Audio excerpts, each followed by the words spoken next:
Hello everyone and welcome to or back to my booktube channel. I'm so glad you're here. Today's video is a reading wrap up, which I have not filmed one since June. I don't know why I stopped, but I just did. And maybe 2025 is the year I bring these back. I don't know, but I read 12 books in the month of December and not all of these got reading vlogs, so I figured we may as well chat about them before we continue on with the new year. Also, I apologize about this lighting, but I want to film in front of my bookshelves and I want to do it now, so I'm going to. Anyways, if y'all are not new here, then y'all probably seen that I do a whiteboard TBR for every month. And this shows that I read 6 out of the 10 books I picked out for myself, which is pretty darn good for me. And so the first book I finished in the month of December was The Spell Shop, which just has the most beautiful cover ever. And on top of that, this version has sprayed edges, but I did annotate it. This is a cozy fantasy with romance involved, and we're following Keela. She's living in more of this like city type of vibe, but a revolution begins and the library where she lives and works basically goes up in flames. So she and her bestie Kaz, who I'll talk about here in a second, flee with spell books back to a remote island where Keela grew up. So she returns back to her cottage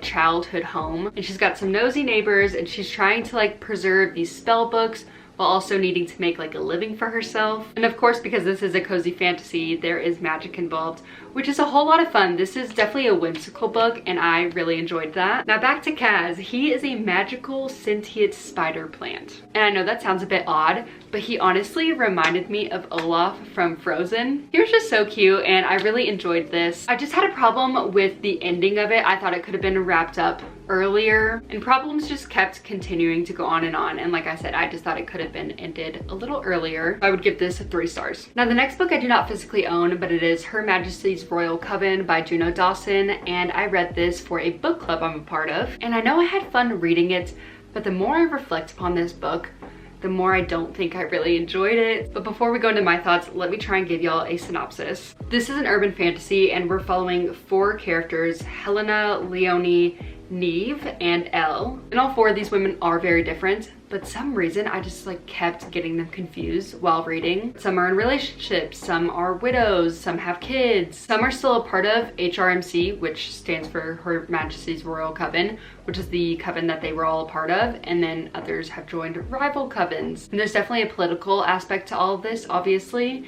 And the main problem is that a warlock has been identified to be a big problem for HRMC. And I think the whole world, I don't know, I can't remember. And to be honest, I found this book confusing and not in a way that I wanted to figure out. It was definitely intriguing and kept my attention throughout the book, but I was very, very disappointed by the ending. And I do not feel the need to continue on with the series. So this is probably a 2.5 stars for me. Then back to a positive note, I read How the King of Elfhame Learned to Hate Stories by Holly Black. This is a part of the Cruel Prince series. I believe this is a novella, and I would say this is the first 5 out of 5 stars novella I've ever read. The illustrations alone are 5 out of 5. I've said this before, but shout out to Rovina Kai because she killed it with these. There's even drawings on regular pages, not just between chapters. And I loved every bit of it. Although I read The Cruel Prince in 2024. Oh. Stop, I literally love them. Okay, anyways, even though I read The Cruel Prince, the entire trilogy this year, I kind of forgot about it. And so when I read this, I was like, oh my gosh, how could I forget? I love this world. This book makes me want to continue along with this world into her next series. I can't remember what it's called, but it's following Jude's little brother Oak. And just overall, I thought this book was really well written and full circle, and I really enjoyed it. I'm giving it a 5 stars. I don't even care. These next 3 books are from my latest reading vlog, so I will speed through these in case y'all just heard me talk about them. But then y'all are gonna hear me talk about 6 books I haven't yet, so that's exciting. The first book I read in that video was Rock, Paper, Scissors by Alice Feeney, and we are following a couple, Amelia and Adam Wright. And Adam has facial blindness, which means he can see everything, but when it comes to people, he can't identify who they are. It kind of just is a blur. Anyways, the 2 of them went a weekend away, and of course there's a snowstorm. They're in this deserted chapel, and it says they both know this weekend will make or break their relationship, but they didn't randomly win this trip. One of them is lying and someone doesn't want them to live happily ever after. Honestly, this had me hooked. I could not put this down, but overall I was disappointed by the ending because there was just way too many twists at the end. I'm usually happy with like 3 twists or less, but this one just had way too many and it was getting far-fetched. So that book was a 3 stars, and then we have basically a 5-star read for me. This is Quicksilver by Callie Hart. The other cover you may know it better as is this one, but I wanted a discreet one. But this is following Sayris, and honestly I didn't read the back of this cover, and I don't think that you should. I think you should just go in blind. It's definitely a thicker book, but it is well worth it, and obviously if y'all couldn't tell, it is a fantasy book. Yeah, I absolutely loved our 2 main characters and their romance, along with the other characters and the friendship that unfolds and just everything. Honestly, I loved this. And the last book I read for that video was There's Something About Mary. This is a Christmas book. Obviously y'all aren't gonna want to hear me talk about this because Christmas is over, and I hate to say this, but I think a lot of like Christmassy romances tend to get blurred. Like I don't really recognize the difference between them, but this one does stand out because it has one of my favorite tropes, which is when our characters are falling in love like online on like a dating website or over email or something, and they're also falling in love like in person, and that's exactly what we had here. And he's also a single dad, and this was just really cute. 3 stars. Then I read the second Harry Potter, which is Harry Potter and the Chamber of Secrets. Obviously I'm not going to tell y'all what this one is about, but I read this in a 24-hour readathon that I don't think is going to see the light of day. However, I did stay up until like midnight or 1 a.m. finishing this, and I read it in 1 night, so that's a success. And I also annotated it. But I kind of have similar thoughts on the first book as I do to this one. I've just consumed this story one too many times, which sounds really negative. I didn't mean it like that. I just mean this didn't feel very new to me, so I didn't give it a rating or anything, but I did enjoy my time, and I'm glad I annotated it. Then I picked up Just Last Night by Vari McFarlane, and do not be fooled by this cute cartoon cover. This is not a romance. I so desperately wish this had a different cover, or maybe would have been marketed differently, or not had 2 characters on the cover. All that being said, this is mainly a women's fiction. This should not be marketed as a romance, and I think you should go in with the right expectations. Our main character is Eve, but we're following her group of friends, which is Eve, Justin, Susie, and Ed. They've been friends since they were teenagers, and they're now in their 30s, so this is like an older audience. And our main character, Eve, is in love with one of those friends, which is Ed, and so we learn about their history. A really awful thing happens kind of at the beginning of this book, I believe, and all their lives are changed forever, and in the aftermath, Eve's world is upended. True. And then it says, as stunning secrets are revealed, she begins to wonder if she really knew her friends as well as she thought. And the words stunning secrets kind of reminds me that this is a British book. Like, this is definitely UK humor. There were some references I did not understand. I read this book for about 100 pages, but it does deal with heavier topics. And at the time, I was just not in the mood. So I flip-flopped between this and the next book y'all are about to hear me talk about. And then I ended up moving this to audio. And that was much more enjoyable for me. And at the end, I really liked this. And I did like this author's writing, I think. Some of it was definitely super, super beautiful. But I'm not sure I was crazy about the pacing and the setup. Anyways, I think I've been yapping about this book for like 10 minutes. So yeah, 3.5 stars. I'm definitely intrigued to pick up more work by this author, but I need to go in with the right expectations. Then, like I said, while I was trying to escape this book, I picked up The Storied Life of A.J. Fickery. This is by Gabrielle Zevin, which is the author of Tomorrow, Tomorrow, and Tomorrow. And I thought I was picking up a happier book, but our main character is a widow. And honestly, at the beginning, he just does not have much to live for, which is really sad. This is so cute. I'm kind of just gonna read you what it says on the back of the book.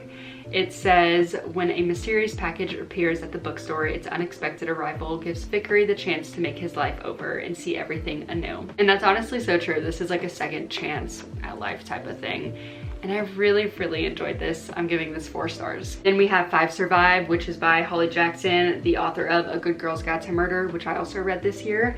And I ate this book up. You open to page 1 and we are just right into the plot. There are 6 of these teenagers into young adults, and they're going on spring break, and as the title suggests, only 5 survive. Obviously, that's really intriguing. It's fast-paced, there's high stakes. I will say our main character was a bit odd, and I did not really connect with her, but that's because she's been through some stuff. But honestly, I didn't really connect with any of our characters. This was fun, and I'm giving it a 4.25 stars. Then we have Funny Feelings, and this was so fun. This was just a fun time. If you're looking for like a romance that just gets you in a good mood and nothing too down, I would definitely recommend this. This is by Tara DeWitt, which I've not read anything by her. But here we have our main character, Farley Jones, and she's a comedian. She's like an up-and-coming comedian. And the relationship is between her and Meyer Harrigan, who is a former stand-up star himself. And he's also a single father. And he's currently her manager, so we've kind of got like a work relationship as well. But they're honestly just like really good friends. Like, I'm not usually a friends to lovers type of girl, but this one I just like really believed everything. Like, they were just besties. And then the biggest opportunity of Farley's career comes along and forces the pair to fake date to stir up publicity. So we got some fake dating, which kind of includes forced proximity. Also, this is age gap and not in a creepy way. And I just had a fun time with this. This book made me LOL, and it's probably because of like the stand-up comedian type of scenes. But yeah, I really enjoyed this. I think I'm gonna give it a 4 stars. Okay, and the last book I read of the month, don't hate me for this, but it is The Most Wonderful Crime of the Year by Allie Carter. And I did not love this. I've not seen a single bad review about this book, so I don't know if it was just me, if this was like right book, wrong time, but I simply could not get into this. I just like did not care. I didn't care to learn these characters' names. Like, guys, that's bad. I wasn't even like trying to guess like who did it or anything. Also, I don't know if this is supposed to be like a cozy mystery, but I like cozy mystery. I like Finley Donovan. I did not really care for the coziness of this mystery. I don't even know if that makes sense, but I didn't love the mystery. I also didn't love our couple. Oh my God, the insta-love was insane. And last thing I'll say about this is that there was like 3 or maybe 4 scenes of mixed media where they're talking to an inspector, which is part of the police interrogation, like after the fact. And I just don't think that did anything to help with the story. And I don't know if that's just me not paying enough attention, but it almost took me out of the story because we were already doing present timeline, past timeline, and then they would throw in this mixed media interrogation scenes, and I was like, we didn't need this. Okay, that's all I'll say. I think I'm giving this a 2.5 stars. I just realized I didn't even tell you all the synopsis, so let me do that real quick. So we have Maggie and Ethan, and they are both authors with a bit of history, not in the good way, and they both get invited to this author's house. They don't necessarily know why, but then in the middle of the night, she goes missing and they put it upon themselves to figure out this mystery. They're teaming up even though they don't like each other. And of course, because this is a mystery, the phones are down, there's a big storm, the bridge is out so they can't cross and get out of this situation. And it's also Christmas, so Eleanor Ashley's family is there as well, which makes them all suspects. And yeah, it honestly sounds fun. So if this intrigues you, you should pick it up. Don't let my opinion sway you. And there we have it. Those were the 12 books I read for the month of December. Let me know if y'all enjoyed this video and if I should be filming reading wrap-ups again, because I will if y'all say so. But yeah, thank you guys so much for watching. I hope to see y'all in my next video. Bye guys.